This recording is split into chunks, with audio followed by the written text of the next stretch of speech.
여러분, 제가요 개척교회를 하면서 이 소문이 뭐예요? 교회가 부흥되고 하나님의 영광이 드러나는 그런 교회를 하고 싶거든요. 그래서 저는요 큰 교회 목사님들을 만나봤어요. 얘기를 들어봤어요. 그들의 예배를 참여해봤어요. 나하고 다른 걸 찾았어요. 왜 저 사람이 될까? 왜 나는 안 될까? 찾아보니까 보이더라고요. 그런데 목회 자세를 고치니까 그 양반과 똑같이는 안 되지만 하나님이 나도 쓰시더라고요. 그럼 내가 옳다는 고집을 필 게 아니라 내 자세를, 말하는 자세를, 행동하는 자세를, 관계하는 자세를 고쳐나가는, 여러분 내 중심에 편하고 익숙한 과거의 삶을 살아가기보다는 예수 안에 살아가는 새로운 믿음의 삶으로 내 삶의 자세를 바꿀 줄 아는 용기가 필요합니다. 우리 강물은 강을 떠나야 바다에 들어갈 수 있고 바닷물이 될 수 있다는 거예요. 스스로 꽃과 강이라는 현실 삶에 안주하는 타성에 젖어 살지 말고 더 넓은 믿음의 길로, 더 넓은 세계로, 더 아름다운 세계로 발전해 갈 줄 아는 신앙의 자세를 우리는 배워가야 됩니다. 어떤 사람은 조그만 일만 있으면, 기분 나쁜 걸 있으면 화내고 주저앉고 그럽니다. 이 그릇이 작은 거예요. 하나님이 그런 길을 통해서 나를 성장시키는 은혜로 알고 감사하면 여러분의 삶은 놀랍도록 변화될 줄로 믿습니다. 그래서 익숙한 지금까지의 신앙생활이나 생각이 좋고 살아가기에 편하다고 고집하는 타성에 젖어서 신앙생활하지 말고 지금보다 더 나은 믿음, 지금보다 더 나은 삶, 지금보다 하나님이 원하는 삶, 지금보다 더 멋있는 신앙삶, 그게 뭘까? 그런 생각을 늘 말씀을 들으면서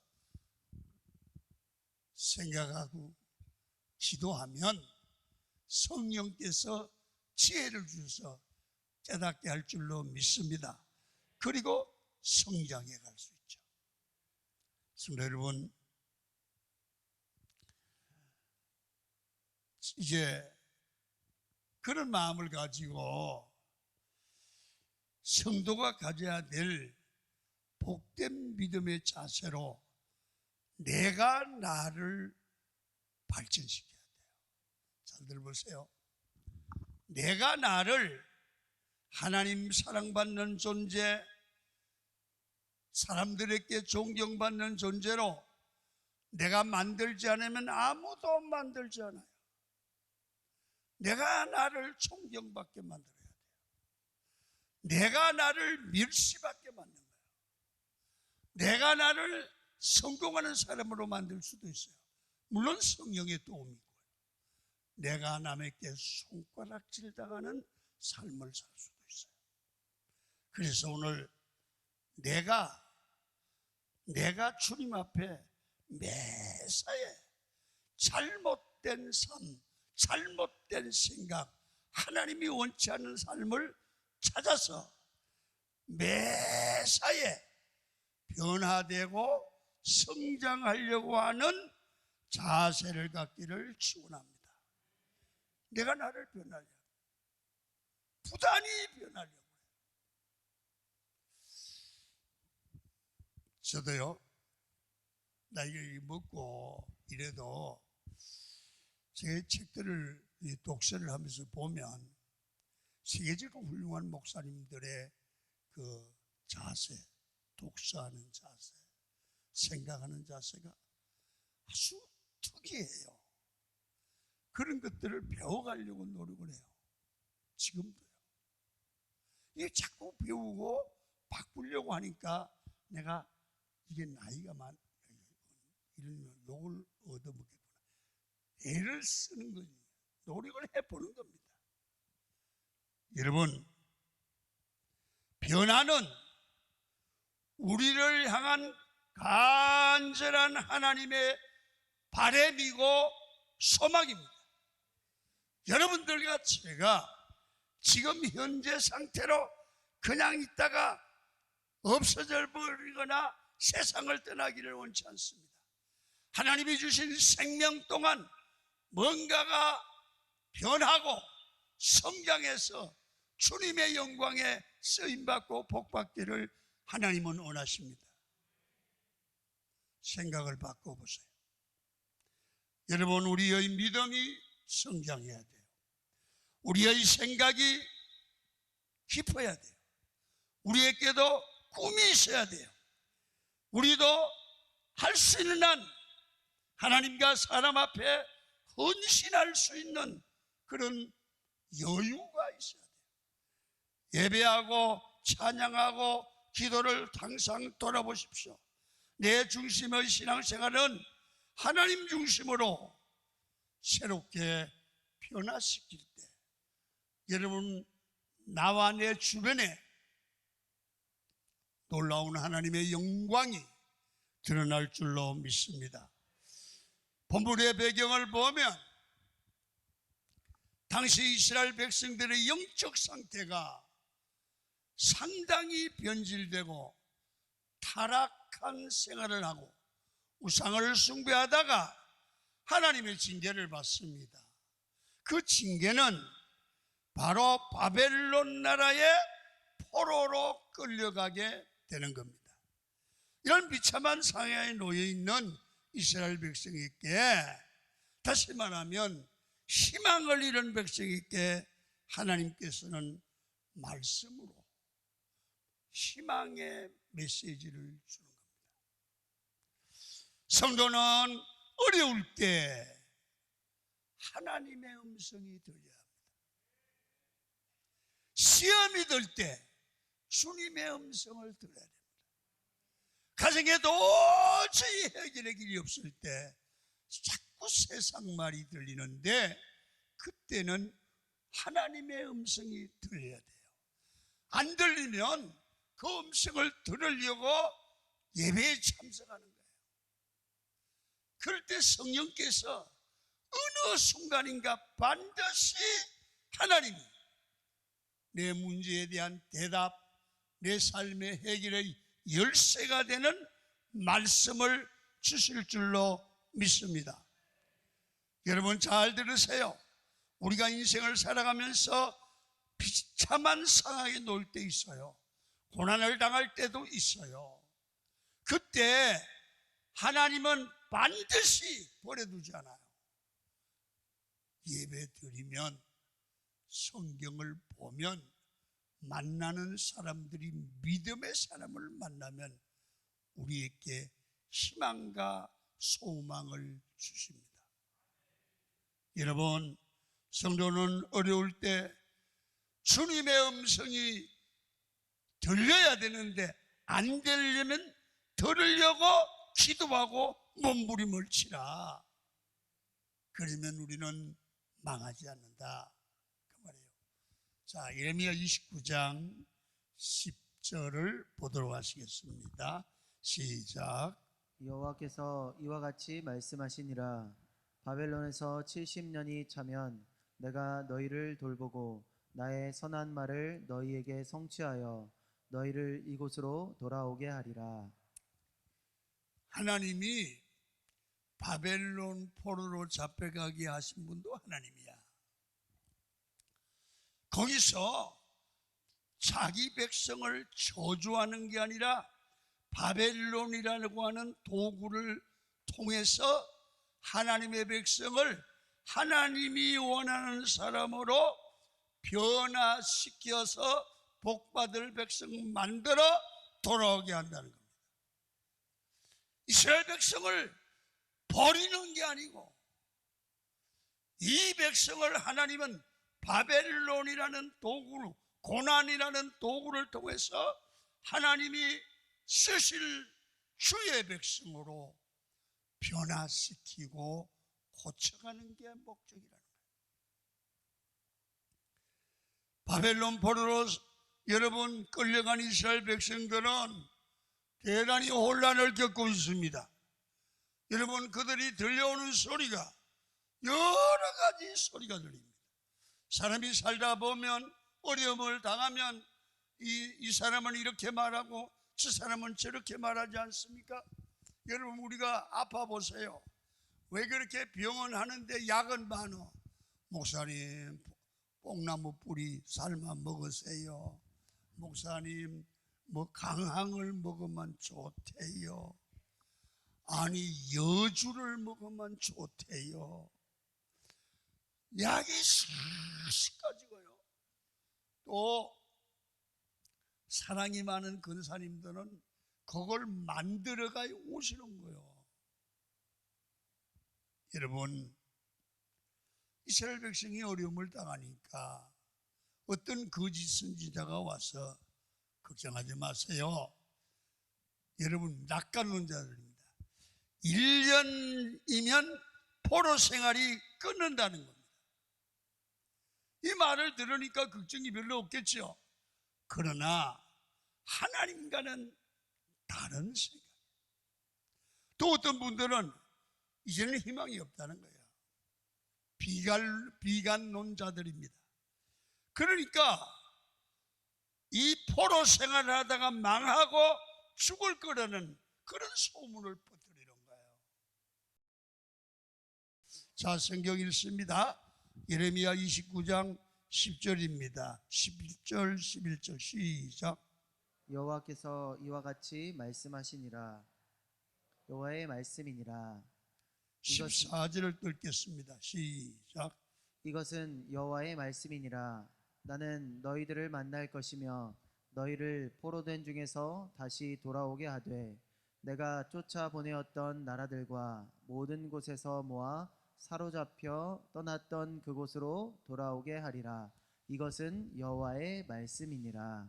여러분 우리 인생은 더 똑똑한 인생도 없고 덜 똑똑한 인생도 없습니다. 특히 잘난 사람도 없고 특별히 못난 사람도 없습니다. 세상에서 낙심하고 자질하지 않는 인생이 어디 있습니까? 이 세상에서 상처받고 실패하고 낙심되지 않는 자가 낙심하지 않는 자가 어디 있습니까? 그때 어떤 말을 듣고 어떤 자세를 취하나가 중요해요. 여러분 그때마다 예레미야처럼 하나님의 말씀을 듣는, 하나님의 말씀이 들리는 이런 삶이 있어요. 어려워도요 절대로 낙심하지 않아요. 여러분 그런데 어떤 사람은 하나님의 말씀을 들을 수 있는 기회가 주어졌어요. 그런데 어떤 사람은 은혜를 받는데 마음을 닫고 말씀을 받지 않아요. 그러나 이 사람은 변화될, 복받을 자세로 바뀔 희망이 없어요. 이 자리에도요 하나님의 말씀을 듣는 열린 마음이 있는 분이 있는가 하면 말씀을 알고 계산하고 있어요. 말씀을 안 받는다고요. 그 사람 빨리 회개하세요. 빨리 회개하세요. 여러분 아예 말씀이 임하지 않는 자, 말씀을 닫은 자가 있습니다. 마음을 닫은 자. 여러분 하나님과 상관이 없는 삶입니다. 불쌍한 사람입니다. 변화될 기회를 잃어버린 사람입니다. 여러분 오늘 예레미야도 마찬가지입니다. 예레미야의 출발은 한 참 초라하기 짝이 없었습니다. 그런 예레미야에게 하나님의 말씀이 임했기 때문에 위대한 지도자가 되었습니다. 우리도 이것이 가능합니다. 예레미야 1장 2절을 한번 읽지요. 시작. 아몬의 아들 유다 왕 요시야가 다스린 지 30년에 여호와의 말씀이 예레미야에게 임하였고 1장 4절 시작. 아몬의 아들 유다 왕 여호와의 말씀이 내게 임하니라 이르시되 예레미야가 예레미야 된 것은 복된 하나님의 말씀이 임했기 때문입니다. 예레미야는요 원래 똑똑한 게 아니에요. 모자라고 문제가 많은 사람입니다. 그는 하나님의 말씀 앞에 반응하는 걸 보면 왜 선지자가 이 모양일까 그 생각이 됩니다. 그러나 하나님의 말씀은 계속 그를 권면합니다. 여러분 예레미야 1장 6절을 보시겠습니다. 시작. 내가 이르되 슬프도소이다. 주 여호와여 보소서 나는 아이라 말할 줄을 알지 못하나이다 하니 사람이 밀어나면 하나님의 말씀이 임해도 감동이 없습니다. 여러분 미련한 사람에게 말씀이 임하면 그 사람은 하나님의 소망의 말씀이 이해가 안 되기 때문에 슬픔이 됩니다. 여러분들은 살아계신 하나님의 말씀이 임할 때 그 말씀이 희망이 되고 회복이 되는 말씀이 되고 기쁨이 되셔야 됩니다. 하나님의 말씀이 임한 것 때문에 슬퍼하는 그러한 예레미야 같은 자세를 갖지 말기를 바랍니다. 이런 초라한 고백을 하던 예레미야는 하나님께서 그의 약점을 극복해 줍니다. 1장 9절 보세요. 시작. 여호와께서 그의 손을 내밀어 내 입에 대시며 여호와께서 내게 이르시되 보라 내가 내 말을 내 입에 두었노라. 나는 아이라고 부족하다고 열등감에 사로잡혀 있던 예레미야께 하나님께서는 아니야 네 말로 하는 것이 아니라 내가 너에게 말할 수 있는 말씀을 주는 거야. 여러분 제가 여러분에게 매주일 말씀을 전하는 것은 여러분보다 내가 똑똑한 것도 아니고 잘난 것도 아닙니다. 기도하는 중에 하나님이 필요한 말씀을 주셨기 때문에 전하는 겁니다. 여러분의 삶을 하나님의 말씀의 영향력 안에 놓아주시길 바랍니다. 사람은 삶을 보면 하나님의 말씀의 영향을 받고 사는 인생이 있습니다.